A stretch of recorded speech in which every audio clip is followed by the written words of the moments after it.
Hola internet, què tal, com va? He tornat a l'estiu uns quants quilos de més. Vamos allá.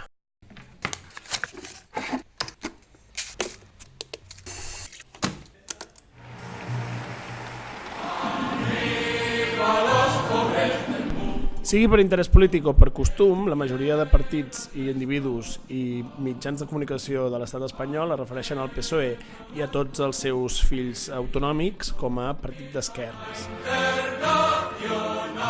Una irresponsabilidad histórica que solo pagará la izquierda, tenga la bandera que tenga. I que per això nosaltres mai faríem pactes amb forces de dretes, sinó que sempre voldrem parlar amb les forces d'esquerres. Aquest vídeo és per demostrar que això no és així. És el típic 50 coses sobre mi, però dedicat al PSOE. Aquí van 50 coses que potser no coneixies i que et faran entendre que el PSOE no és un partit d'esquerres. Somebody once told me the world is gonna roll me. I ain't the sharpest tool in the shed. Molta gent no sap que el PSOE, entre el 75 i el 82, va passar de ser un partit microscòpic amb superpoques infraestructures i molt poc suport social al partit de govern, diguéssim, i de poder que és ara.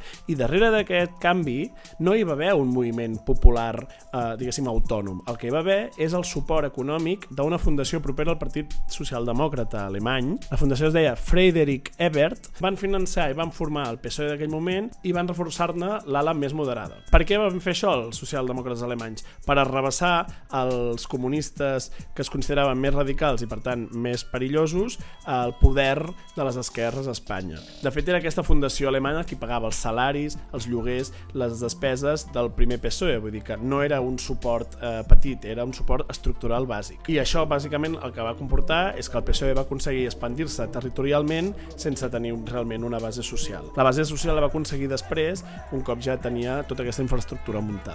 O sigui que des del seu naixement la funció principal del PSOE ja ha sigut la de bloquejar un govern d'esquerres o un poder d'esquerres real i popular a l'estat espanyol. El 1982 Espanya entra a l'OTAN de mà d'UCD, tot i que el 18% de la població és l'única que està a favor d'entrar-hi i el 52% està obertament en contra. PSOE de l'oposició, 1981. OTAN d'entrada no. Superagressius contra l'entrada a l'OTAN. Proposen fer un referèndum perquè el poble decideixi i es reculi la decisió d'entrar a la OTAN. Critica que la OTAN legitima dictadures a Portugal, a Grècia i a Turquia. PSOE al govern de 1984. La OTAN és una unió d'estats democràtics. Efectivament, defensa que Espanya es quedi a la OTAN. Una curiositat, el referèndum va acabar succeint el 86 i no feia menció en cap moment de la pregunta a la OTAN en si. És bastant fort això. I al final el 57% dels espanyols va votar mantenir-se a la OTAN i el 53% de catalans va votar en contra. El PSOE des del govern va col·laborar, pagar i fomentar la creació i activitat dels GAL. No tiene ninguna explicación de por qué tardaron tanto en decir que habían sido torturados tan horriblemente. Dos dels membres del PSOE més implicats en els GAL, el senyor Barrenuevo, que era ministre d'Interior, i el director general de Seguretat de l'Estat, Rafael Vera, van ser condemnats a 10 anys de presó i, oh sorpresa, 5 mesos més tard, els dos van ser indultats pel PP. El cas Roldán em fa molta mandra explicar-lo, però el cas Roldán, ¿vale? L'any 85 el PSOE aprova la llei orgànica 7/1985 per la qual milers de ciutadans migrants d'Espanya passen a ser automàticament il·legals.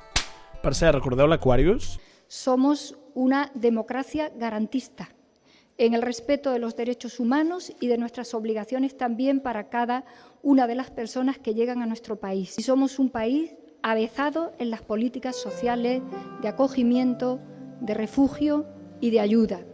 Y lo somos porque respondemos literalmente a ese tono vital de los hombres y las mujeres que conformamos España, que es un tono solidario, generoso. Y por eso esta decisión también refleja la parte más luminosa de este país i d'esta democràcia. Encara no hi ha cap dels migrants que anaven en el vaixell i que van ser salvats tan heroicament pel govern espanyol que hagi rebut l'asil. Zero encara asils per cap dels migrants que anaven en aquell vaixell. Ja que estem amb aquest tema, Àlex Pastor, alcalde de Badalona del PSC, vantant-se d'aconseguir evitar un centre de menors no acompanyats a la ciutat. L'Anna Maria Martínez, alcaldessa de Rubí, participant en un escarni públic contra la directora de la Dgaia per dir que hi havia un pacte pel centre de menors a Rubí. Podremos contraatacar o pero al menos dejarle hablar para que no puedan decir al menos que diga mentiras. De momento ha empezado mintiendo porque ha dicho que esto era un pacto con la alcaldía cuando no es verdad. O una altra, l'alcaldessa de Castelldefels, Maria Miranda, dient que 25 encaputxats entrant en un centre de menors a esbombar-ho tot no pot ser considerat atac d'odi. Per una rinya entre dos grups, un de joves d'aquí del municipi amb un altre dels immigrants no tutelats que estaven aquí i que en aquest sentit això ha estat el que ha fet esclatar aquests incidents. Va ser el govern Zapatero qui va instal·lar les famoses concertines a la frontera sud d'Espanya. El 2009, sota el govern Zapatero i Rubalcaba, s'elimina el concepte d'asil diplomàtic. Per cert, que no ho he dit, el PSOE també va ser el partit que va portar els CIES a Espanya. El mateix 2009, govern Zapatero, Rubalcaba, el ministre d'Interior de llavors, reconeix que la policia persegueix immigrants a comissió. És a dir, que la policia es posava l'objectiu d'aconseguir X detencions per cada districte a diverses ciutats d'Espanya. També va ser el Zapatero qui el 2011 va modificar de forma superexpress la Constitució per dictat de la banca i amb suport del PP. Bàsicament el que van fer va ser modificar l'article 135 per afegir el concepte d'estabilitat pressupostària i per prioritzar el pagament del deute per sobre de totes les altres despeses estatals. El 2017 el PSOE, amb PP i Ciutadans, bloqueja la compareixença d'alguns comissaris de Jorge Fernández Díaz, com ara el Villarejo, Pino, Fuentes Gago. Un alt càrrec de Pedro Sánchez ha sigut imputat per espiar Pablo Iglesias. 2018, el PSOE permet la venda il·legal d'armes a Aràbia Saudita amb unes declaracions espectaculars de la Isabel Celaá, si us plau. El gobierno sabe que lo que está vendiendo son láser de alta precisión y por lo tanto, si son de alta precisión, no se van a equivocar matando a yemeníes. És molt heavy, molt fort. En fi, seguim. El 2019 el PSOE ha robat el títol nobiliari de duc a Primo de Rivera, fundador de la Falange. El PSOE va permetre en campanya substituir la llei Mordassa i no ho ha fet tot i tenir la majoria disponible. El PSOE va prometre en campanya derogar la llei Wert i no ho ha fet tot i tenir la majoria disponible. El PSC, PSOE Catalunya, criticava l'independentisme per haver inflamat la dreta de Vox, no? Doncs bàsicament era Miquel Iceta qui el 2018 es manifestava amb el secretari general de Vox, Ortega Smith. De fet, l'Iceta s'ha manifestat en diverses ocasions amb falangistes ultradreta i neonazis de Falange, de Democràcia Nacional, de Plataforma per Catalunya, de Somatemps, per exemple, a l'octubre del 2017. De fet, en la Fundació de Societat Civil Catalana hi havia membres de Vox i del PSC donant-se la mà tant a dalt com al públic el 23 d'abril de 2014 al Teatre Victòria. Això és només una declaració, però és de les més fortes per mi. Quan el 2017 hi va haver un atac feixista que va incendiar l'Ateneu de Sarrià, el regidor del PSC de Barcelona, Daniel Mòdol, deia això al tanto. Aquests suposats atacs feixistes, de moment no està demostrat que hagi estat així, però en qualsevol cas sí que van entrar diverses vegades, van fer pintades, etc. Per mi són igual de delinqüents els que fan això que els que ocupen il·legalment un edifici. Per mi són igual. Que s'ha cremat l'edifici, sincerament, a dia d'avui, estic content, perquè no hi haurà ningú a dins i ningú que corri cap risc. Sap? Això és el que jo em penso. N'hi ha moltes, però n'he agafat una de l'atzar. El PSOE va bloquejar el 2018, juntament amb PP i Ciutadans, la comissió d'investigació sobre el rei Juan Carlos al Congrés. Vaig a llegir casos de corrupció, en ordre alfabètic. Cas ACM, cas Alhambra, cas Aller, cas Almenas, cas Alonso, cas Arcos, cas Asesores, cas Estapa, cas Atarfe, cas AVE, cas Bajo Guadalquivir, cas Beniferri, cas Cerrú, cas Civic, cas Tiempozuelos, cas Comercio, cas Contenedores, cas Contratos Granadas, cas Cudillero, cas Cursos Formación Ángel Ojeda, cas Cursos Formación Ciomijas, cas Cursos Formación CTI, cas Cursos Formación FACE, cas Cursos Formación Formades, cas Cursos Formación JM Pérez, cas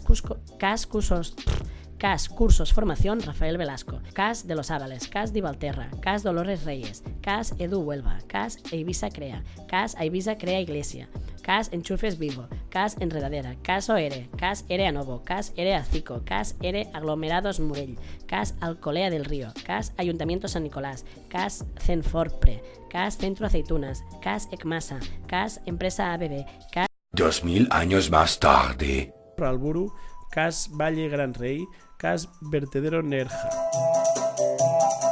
Això són els casos, n'hi ha alguns oberts, molts que estan tancats, podeu consultar-los tots a casos-aislados.com. Estic molt cansat, no sé quants porto, però fa rato, oi, que hem passat dels 50 motius pels quals el PSOE no és un partit d'esquerra, i crec que la idea queda clara.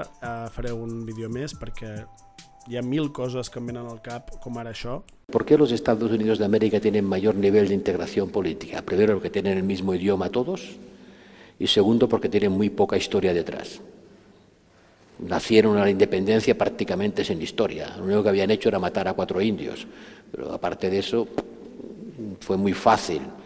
Bueno, ja està. Si t'ha agradat el vídeo, posa m'agrada, sisplau, comparteix-lo amb els teus companys que creguin que el PSOE és un partit d'esquerres i subscriu-te, que aniré publicant més sovint vídeos, com sempre dic i mai faig. Que vagi bé!